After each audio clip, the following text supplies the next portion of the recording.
Bargain Factory. Here we repurpose with purpose. Today I'm going to be showing you how to upcycle one of your sweaters that you no longer have use for into making leg warmers or these cute boot socks. Boot socks are great to add a little bit of color to your outfit. They're cozy. So even if you can wear these with tall boots, you can wear these with booties, you can wear them around the house and slide on the hardwood floor like you're Tom Cruise. I don't care. I am down with that. That is probably what I'll be doing all winter long. Let's get going.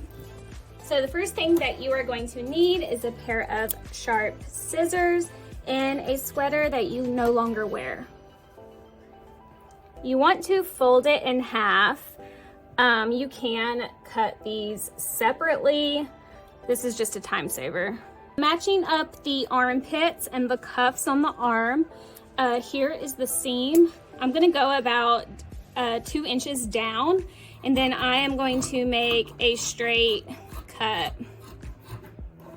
Both of the sleeves at the same time.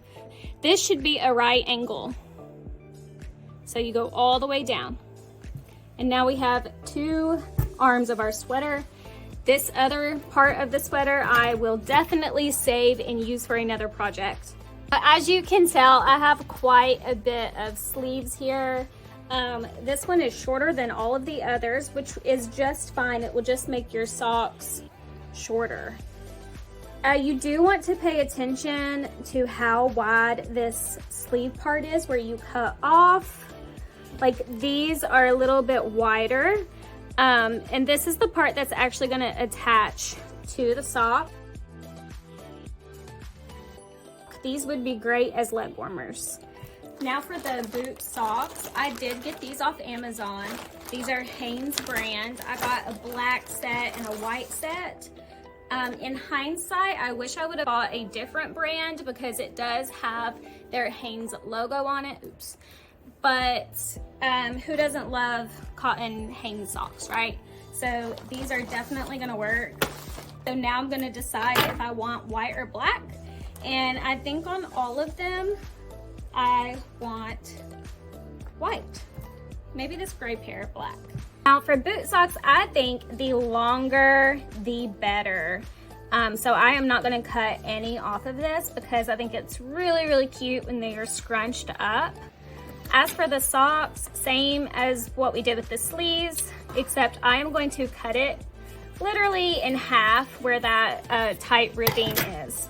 And I'm going to save these because I am sure I can come up with something.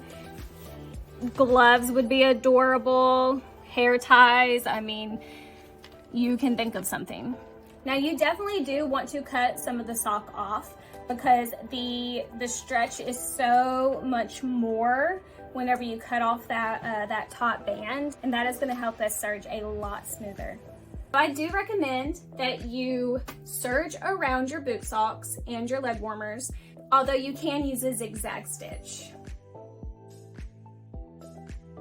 I am turning this inside out.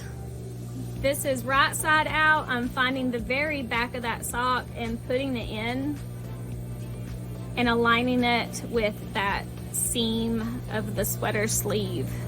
You can make a couple stitches and then you can readjust. Then you can get like your hands situated. I see a lot of people that are sewing and they can't ever like make it to the machine because they feel like they have to have it right as soon as they get there, and that's just not true. Now if you'll notice, this boot sock top that is bigger than the sock, I'm placing it under the black sock, and whenever I'm sewing I am only pulling this top piece, and what that will do is the feed dogs at the bottom of the serger, they are feeding that bigger fabric in the stitch. So here I am just pulling the top layer, making sure that I am sewing. Oh, beautiful. And whenever I meet back up where I started, I do so about 1 inch just to reinforce that seam.